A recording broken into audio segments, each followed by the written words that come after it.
Welcome to Ipswich Living. I'm your host, Amelia DeVita.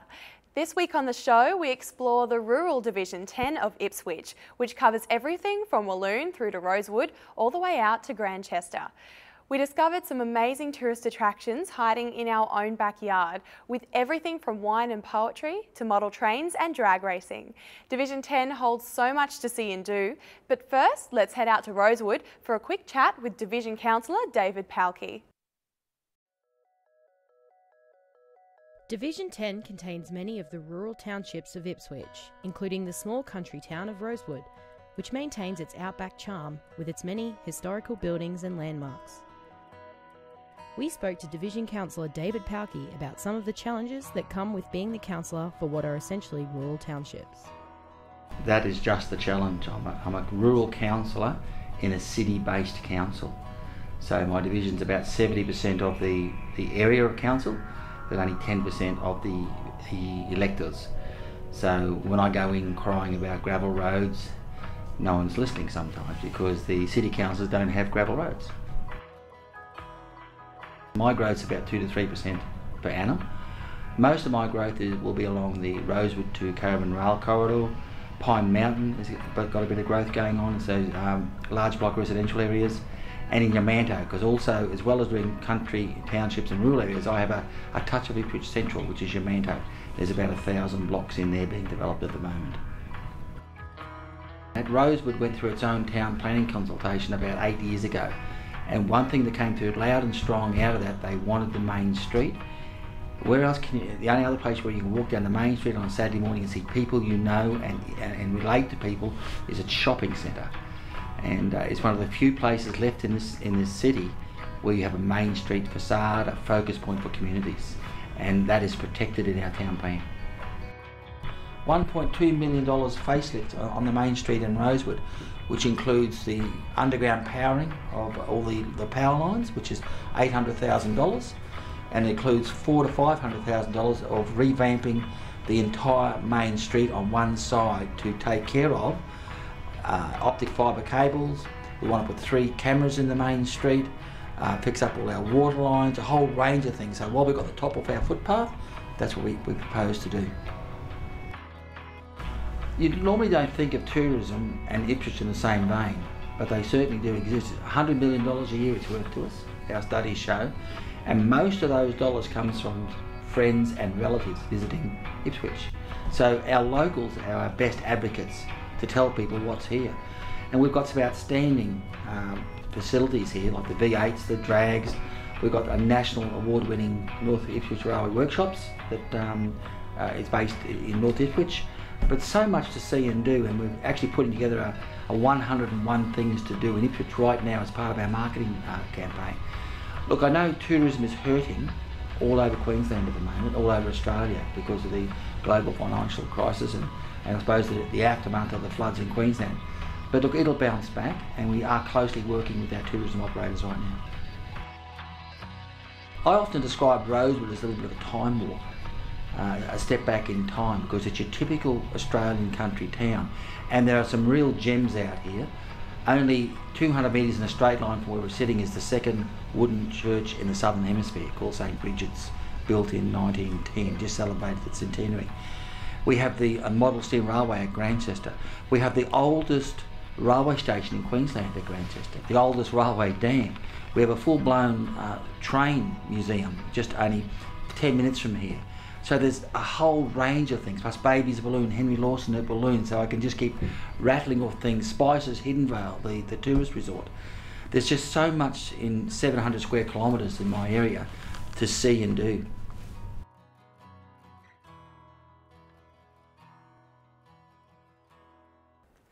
It's such a beautiful country town surrounded by so many wonderful attractions. Coming up next on the show, we head out to Grantchester to check out the model steam trains and make a pit stop at Willowbank Raceway.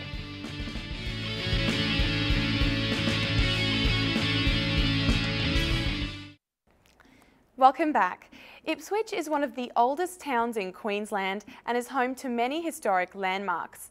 One such landmark is the Grantchester Railway Station, the first railway track built in Queensland from Ipswich to Grantchester. This historic site is now home to the Grantchester Model Live Steam Association. Originally known as Biggs Camp, Grantchester was little more than a watering hole for transients until the arrival of the first railway built in Queensland in 1865. Today, the Grantchester Model Live Steam Association is established across from this historic site just 40 kilometres from Ipswich and is an ideal family tourist location in Grantchester. I'm Peter McGovern. I'm the Secretary of the Grantchester Model Live Steam, and I've been a member since we were first formed in 1994. It was the dream of one of the members, I guess. Grantchester has a history in railway, and many years ago there was actually a loco stationed here, and it was a PB15, which is the same as these two locos behind me. And one of the drivers here was a bloke called Fred Gillam, affectionately known as Mickey, and that's his grandson sitting on the first locomotive over there, and his son sitting on the second locomotive here. And those guys built that rather large PB15 there in his honour. And once you've got a loco, well, naturally you need a track to run it on. So they had this bit of a dream that maybe we should have a Model Live Steam Club in Grantchester, and that's how it started. Our membership generally fluctuates around the 30.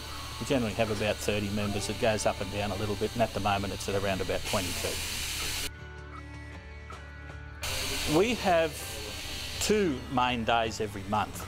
We have our public running day, which is the first Sunday of every month, and that's when members of the public can come along. There can be anything up from 3 trains running up to 8 or 9 trains running on a running day, and people can come along and the kids go for rides, and we're not sure who likes it the most, the kids or the parents, but everyone has a good time. And then the members get together again every the third Saturday and the third Sunday of every month, and we do maintenance and track work. And you might have noticed there's some guys here working today. We're doing some track extensions. We've got a bridge across the gully here now, and we're laying extra track. And round about the 3rd of July this year, we'll have an official opening of the bridge and the first public running on the new section of track.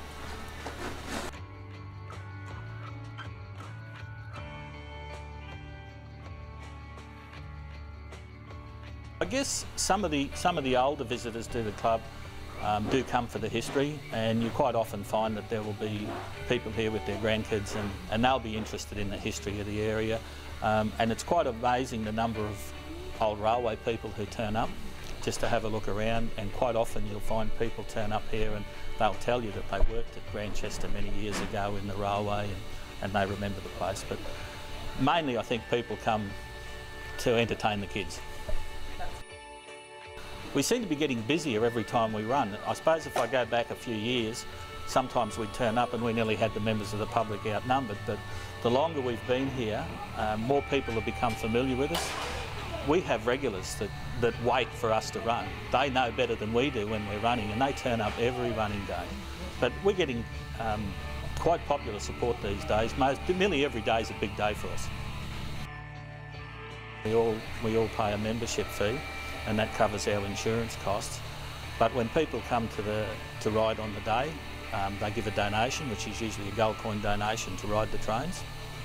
And we have a canteen here which we operate, and a significant number of volunteer ladies mainly who come along, and they prepare some fantastic food. So we sell meals, simple food, basic meals, but that's how we get our money.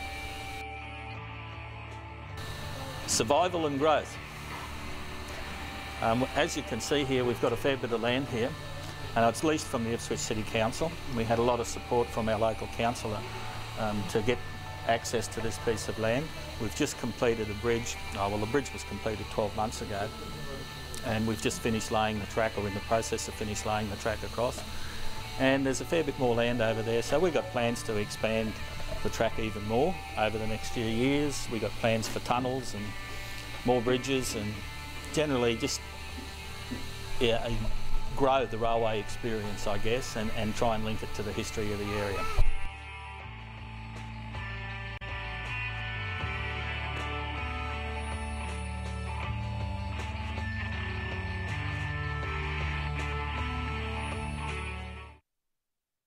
If you would like to take a ride on the Model Steam Train, the Model Live Steam Association running days are the first Sunday of every month, and it will only cost you a gold coin donation.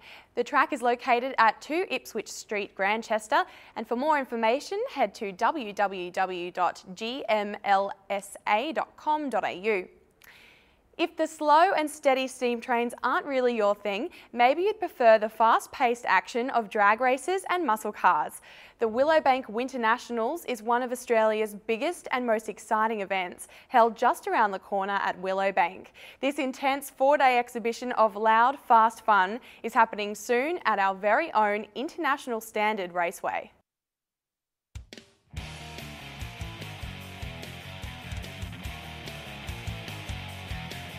My name is Steve Betts and I'm the Managing Director of Willowbank Raceway. The Willowbank was established in 1985, so it's 25 years in 2010 that it's actually been going. So we're actually into our 26th year now. It was built by blood, sweat and tears back then, with 7 individuals actually putting their houses up for mortgage to actually provide the finance to build Willowbank. So it was very much an enthusiast direction for it to start to be built way back in, I think it was about 1981, they actually started construction.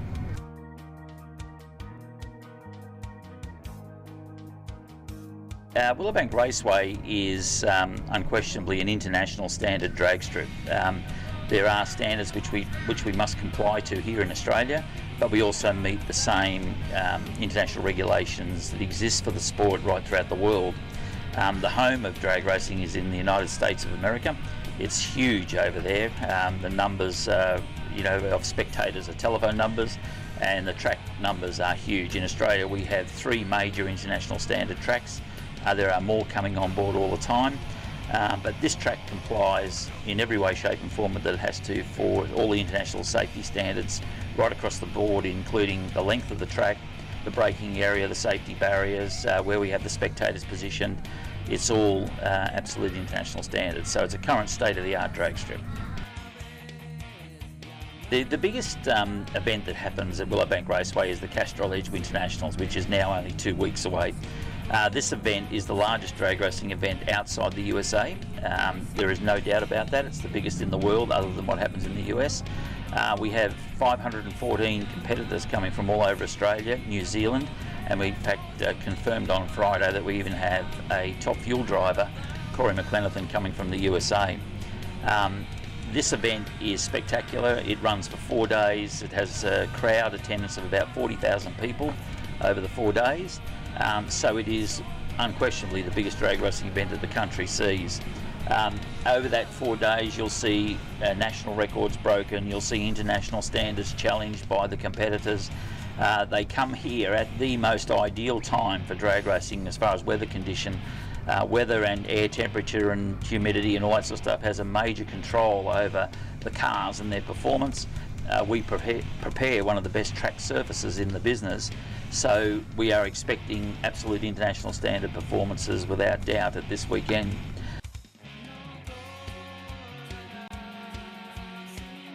Willowbank is, as I said, one of the 3 major international standard tracks in Australia, and our attendances over the year would see us at our total calendar have probably 130 to 140,000 people here over 12 months.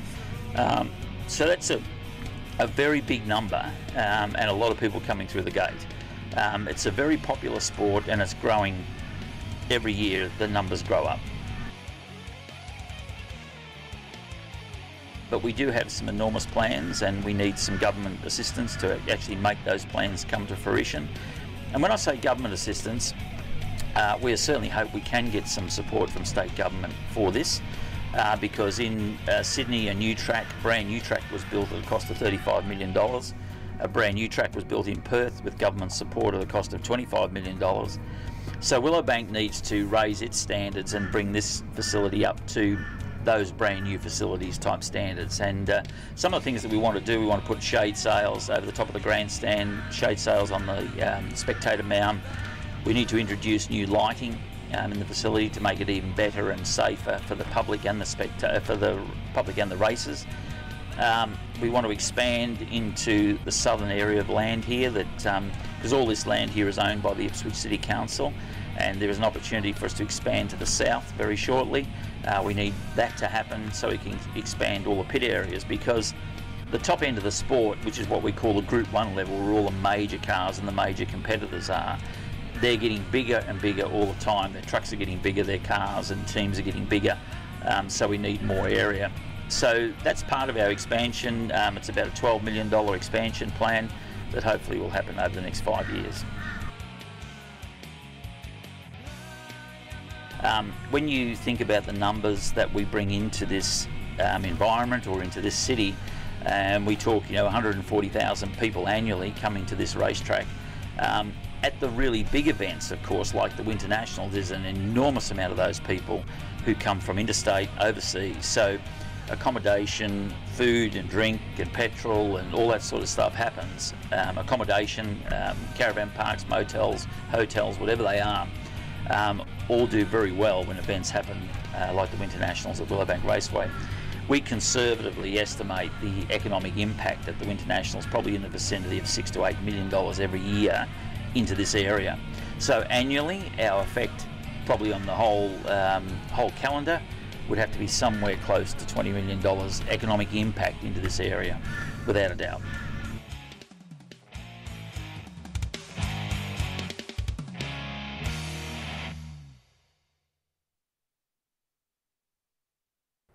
That looks like some fantastic family fun to be held at the raceway. This year, the Castrol Edge Winter Nationals at Willowbank will be held from the 10th to the 13th of June. Admission starts at just $20 per person per day. And for more information, head to www.willowbank-raceway.com.au. There's still more to see and do in Division 10, so coming up after the break, the Ipswich Poetry Feast inspired by the Babies of Walloon poem by Henry Lawson and the Organic Winery out in Warrego. That's next on Ipswich Living.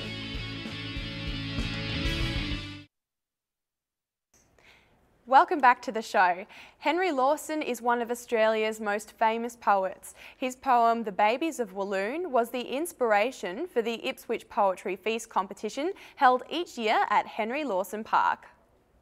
In 1891, two little girls, sisters aged 6 and 9, the daughters of a lanksman on the railway at Walloon near Ipswich, Queensland, were sent on an errand by their parents, and it is supposed that they were attracted by some water lilies in a pool near their home.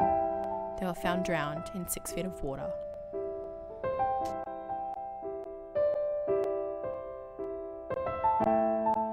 He was lanksman on the railway, and his station scarce deserved that preeminence and sorrow of the majesty he served. But as dear to him and precious were the gifts reclaimed so soon, were the workmen's little daughters who were buried near Walloon. Speak their names in tones that linger, just as though you held them dear. There are eyes to which the mention of those names will bring a tear. Little Kate and Bridget, straying in an autumn afternoon, were attracted by the lilies in the water of Walloon. All is dark to us, the angels sing perhaps in paradise, of the younger sister's danger and the elder's sacrifice. But the facts were hidden from us when the softer light from the moon glistened on the water lilies over the babies at Walloon. Ah, the children love the lilies, while the elders are inclined to the flowers that have poison for the body and the mind. Better for the strongly human to have done with life as soon, better perish for a lily like the babies of Walloon.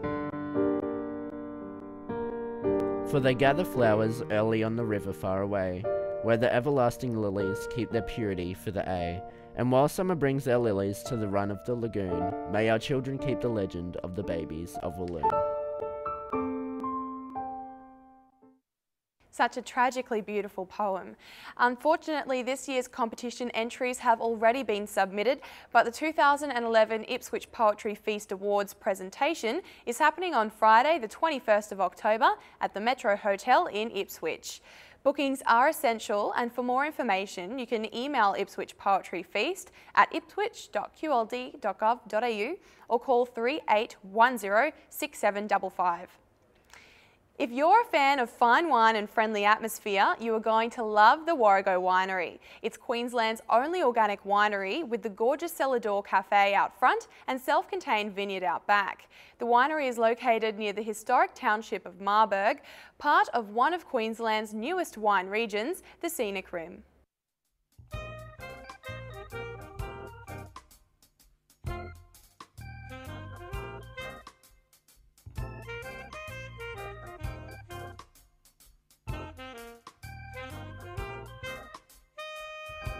I set up the winery in 2001. We set it up as a public company with 14 shareholders. They put in their money looking for a profit and we're giving it to them. I was an amateur winemaker. My father-in-law in Canada showed me how to make fruit wine. We went on from there to buying grapes from the Italian supermarkets in Calgary, Alberta, where I used to live. Then we set up contracts with grape growers in Oregon, Washington State and California and brought up truckloads of it, started to get serious. Then I started up a business buying new wine barrels from Europe and selling them in Australia, Canada, California and South Africa. Then I saw all these winemakers, over 700, probably closer to 1,000 winemakers that I was selling to, and I said I want to be a winemaker. So we moved to Australia, I did a wine science degree and set up the company.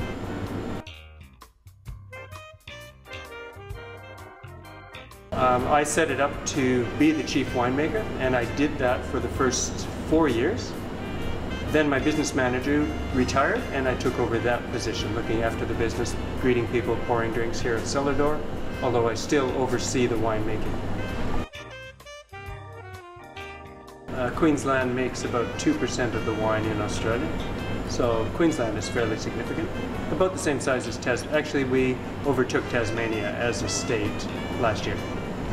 We produce 18 different wines here, and that's principally because we don't have a very big vineyard. We purchase grapes from all across southeast Queensland so that we can have a wide range for customers to taste, and hopefully they can find something before they walk out the door.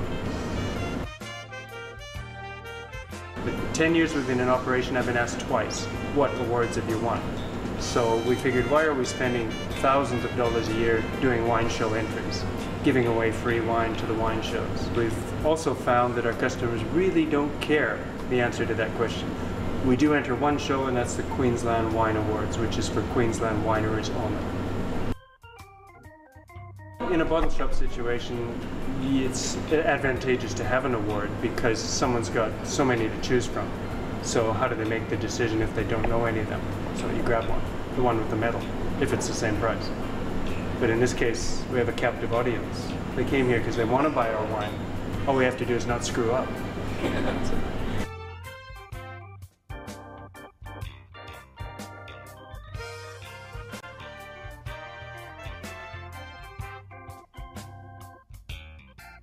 We are shut Tuesdays and Wednesdays until such time as the traffic builds up a little bit more. We've been quite affected by the global financial crisis and then also the floods that happened in southeast Queensland. So that's starting to recover now. People are starting to spend money again as they figure out what's going on. As long as our governments don't tax us too much, we should be all right.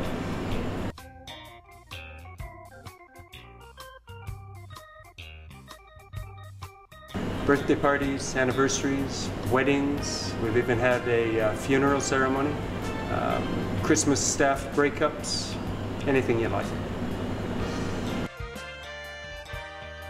It's a cafe type meals, not 5-star by any means, maybe 3.5, 4 stars. We've never been rated by anybody.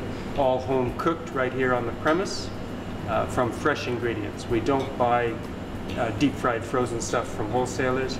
My wife bakes our cakes and pies, and she's got a day job. She does that at night just for fun. So very fresh, very different, a lovely menu.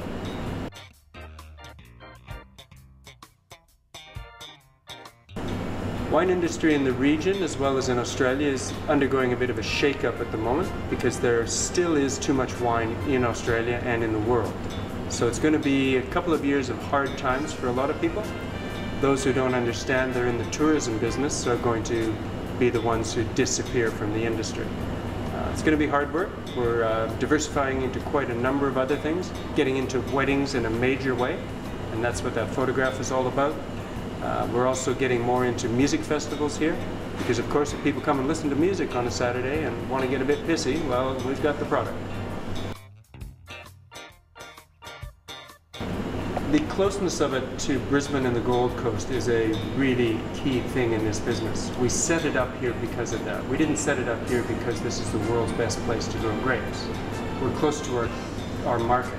People can come out on a Saturday, Sunday, during the week if they like, 45 minutes from the Brisbane CBD, an hour from most of the Gold Coast. So we don't have to work all that hard to sell our product. People come to us for an experience. If we set up out in Whoop Whoop somewhere 4 hours, then you've got to be a destination. You've got to have the world's best wine to drag somebody there. And doing the world's best wine is not the easiest thing to do.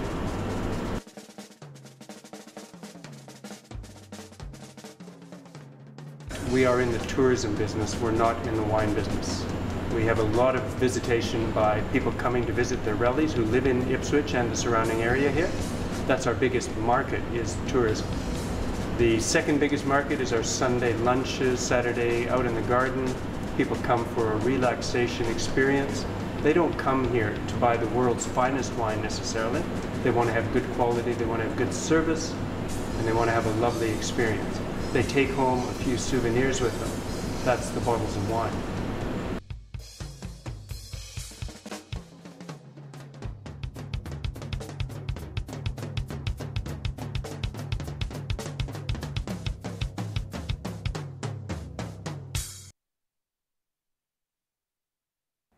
There is so much to see and do in Division 10. Well, that's all we have time for this week. We hope you enjoyed the final instalment of our comprehensive look at the divisions of Ipswich. I'm Amelia DeVita. Goodbye.